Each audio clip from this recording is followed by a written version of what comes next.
নির্বাচন যদি দিতেই হয় তাহলে হাদি হত্যার বিচার শেষ করে তারপর নির্বাচন দিতে হবে। নির্বাচন নিয়ে তাদের মাথা ব্যথা, কিন্তু হাদি হত্যার নিয়ে কোনো মাথা ব্যথা নেই। কিন্তু আজকে যে নির্বাচন পর্যন্ত এসেছি, কার জন্য এসেছি? আমরা হাদির মতো মানুষের জন্য এসেছি। তো তাদের যদি এই দেশে নিরাপত্তা না থাকে তাহলে কিসের নির্বাচন?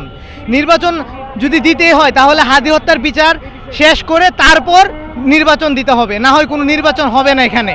জি ভাইয়া, চলবে, এই পর্যন্ত আন্দোলন চলবে। আমরা আমাদেরকে যদি মেরে ফেলতে চাই মেরে ফেলুক, কোনো সমস্যা নাই, তারপর নির্বাচন দিক। এখানে যারা আছে সবাই জীবন দিতে এসেছে হাদির জন্য। 2025 সাল সেই তো শেষ হতে দিব না।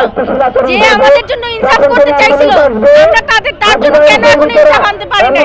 আমরা কেন বারবার সেই মাঠে বসতে হবে আমাদেরকে? তারা কি করছে?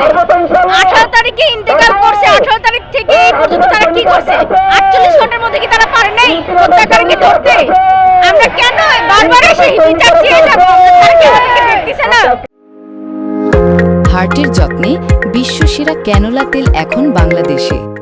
যারাই আধিপত্যবাদের বিরুদ্ধে কথা বলছে, বিশেষ করে পার্শ্ববর্তী একটি দেশের বিরুদ্ধে কথা বলছে, তাদেরকে হয় গুম করে ফেলা হচ্ছে, না হয় খুন করে ফেলা হচ্ছে। এই গুম খুনের অবসান 5ই আগস্টের আগেও ছিল। আমরা আশা করেছিলাম 5ই আগস্টের পরে এই গুম খুনের অবসান ঘটবে, কিন্তু দুঃখজনক হলেও সত্য, এই গুম খুনের অবসান ঘটেনি। বরঞ্চ হাদি ভাইকে হত্যার মধ্য দিয়ে তারা আবার মাথাচাড়া দিয়ে ওঠার চেষ্টা করছে। আমাদের স্পষ্ট কথা, হাদি ভাইয়ের খুনিরা যে দেশে যেখানে পলিয়ে থাক, তাদেরকে ধরে এনে বিচারের মুখোমুখি করতে হবে এবং তাদেরকে ফাঁসির কার্যকর করতে হবে।